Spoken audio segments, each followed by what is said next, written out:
Hello again, everybody. Thank you to those of you who subscribed to my channel. I really appreciate it. I'm having a lot of fun putting this content together, and I hope you enjoy watching it. If you can think of anything that you would like me to research and put into a video, just let me know. Put it in the comments and I'll see what I can do. In this video, what I'm going to do is show you my research into the train route that goes from Florence to Siena, which is just about 50 miles south. And I will also show you where the train station lies in relationship to that city center, how to get up there to the city center, and what there is to see. And then I thought I'd go into some little bit of info on different options for lunch.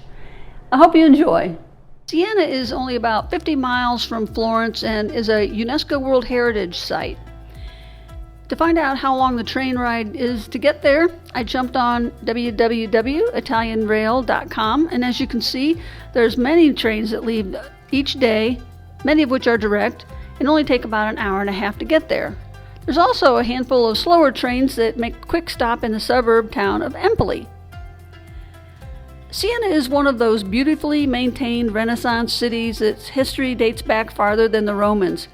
It hosts a central piazza, a huge cathedral, and is home to the world's oldest bank, which has been operating continuously since 1472.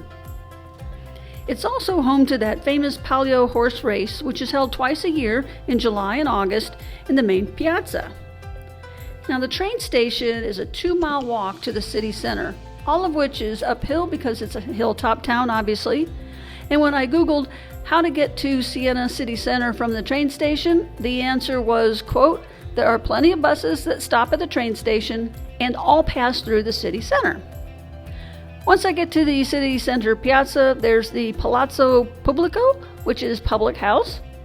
It was a residence before it was the current seat of the municipality, or the town hall. The first floor is open to the public, which is also a museum. It's 400 steps to get to the top of the tower, and it's said to obviously provide some wonderful panoramic views of the city below and the surrounding hillsides. Well, I'm going to have to just take their word for it. When I jumped onto discovertuscany.com, their info for visiting Siena only talks about the 3 main attractions of the cathedral, the piazza, and the public house and its museum. Now, the cathedral is a very dominant fixture right there in the city center and is definitely worth a visit. But once I've seen 1, 2, or maybe all 3 of those sites, I'm going to stop and get some lunch. Now, if I don't feel like a full sit-down meal, there's always a good option to spend about half the amount of money and to get a sandwich and a soda. For about $6, you can get a panino, or a sandwich, and a Coke, and just walk around town while you're eating it. The travel websites all talk about walking the small streets in and around the main square. Unlike the tour groups that stop for the day and maybe have a limited time to spend on your own to explore, I'll be able to drift around the city at my own pace, knowing that there's always a couple of trains leaving every hour to get me back to Florence. And if I'm still hungry prior to leaving for the train, I can always stop for a pastry and some gelato.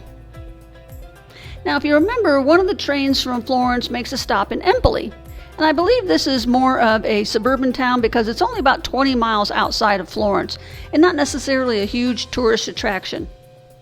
Now, the travel websites didn't have a lot to say about Empoli, with the exception of the church, which is said to have existed as far back as the 5th century, and a museum which is attached. It has some remarkable Renaissance artists that used to have workshops back in the day. Leonardo da Vinci was actually born just north of Empoli. And Caravaggio, which is one of my favorite Italian painters, actually had apprentices that worked right there in the museum as well. Well, I hope you enjoyed that video of how I'm going to get to and from Siena during a day trip. For my next video, I think I'm going to research how to get to and from Parma, which is a town just north of Florence, and it's home to Parmesan and prosciutto di Parma, 2 of my favorite foods in the world. Hope you enjoy.